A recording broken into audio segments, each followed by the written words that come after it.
This morning, we are shedding a spotlight on the great Curtis Mayfield, a Grammy Award-winning songwriter. He made an indelible mark in music history, and in an effort for his legacy to live on, his son is tackling a big project, making a movie of his father's life. Our sister station, WGN in Chicago, sat down with Mayfield.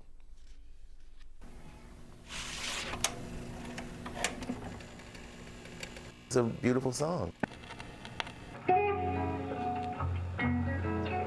That's the ballad singer-songwriter Curtis Mayfield wrote for his love, Diane. It was about her, she believes. It was just a gentle reminder to a woman Add a little sugar.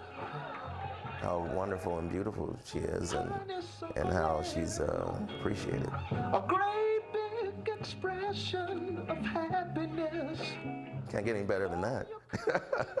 Todd Mayfield is Curtis Mayfield's second eldest son.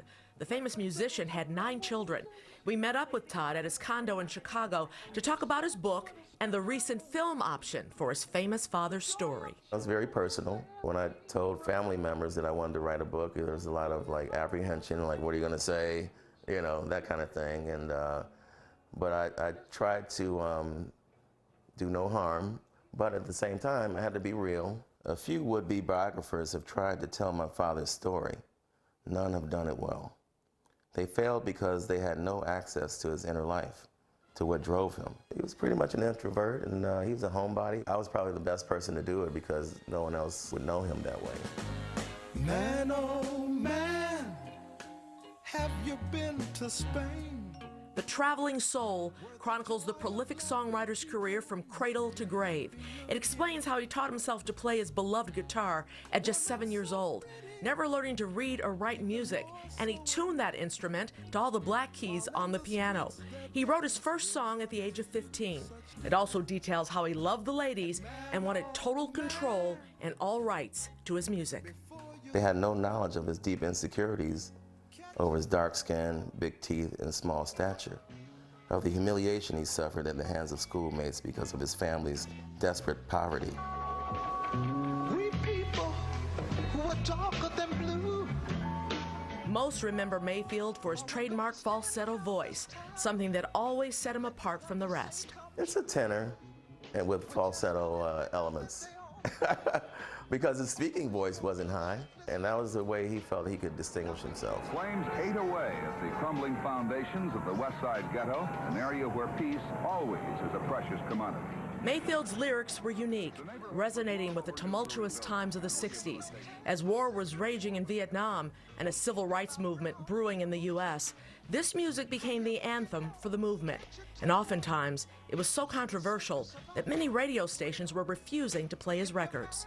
WLS wouldn't play it, but he just would still do it. And he didn't seem to write music necessarily to become a hit.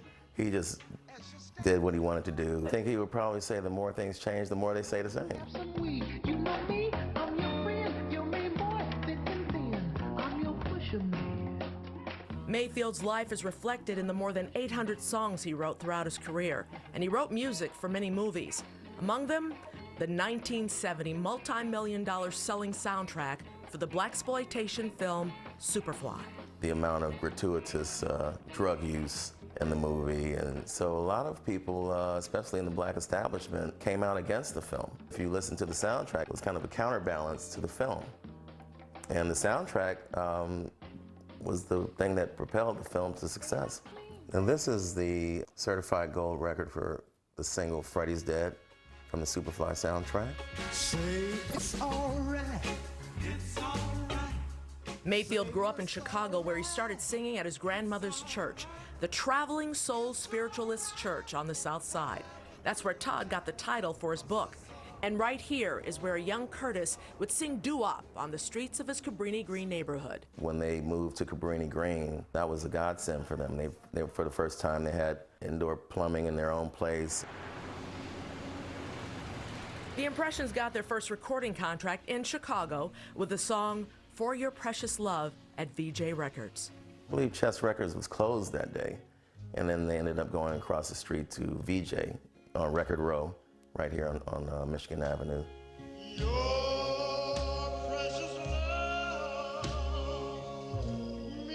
Some may call Mayfield a musical genius, a phenom, an artist who early on chose to buy his own record label rather than sell out his music to a big-name record company. He came from nowhere, you know, Cabrini Green, self-taught. He did his way, you know, he did everything his way. He lived his life the way he wanted to, which, and everyone can't say that. In 1990, he suffered a debilitating accident when lighting equipment fell down on top of him during an outdoor concert in New York. It paralyzed him from the neck down, yet he still recorded music. He has to be the only quadriplegic in the world to have a studio album released on a major label. 9 years after his accident, Mayfield died at just 57 years old. Found success very early. He found himself very early, he would like to say. Most people don't know what you want to do in life when you're 10, 12 years old, but he did.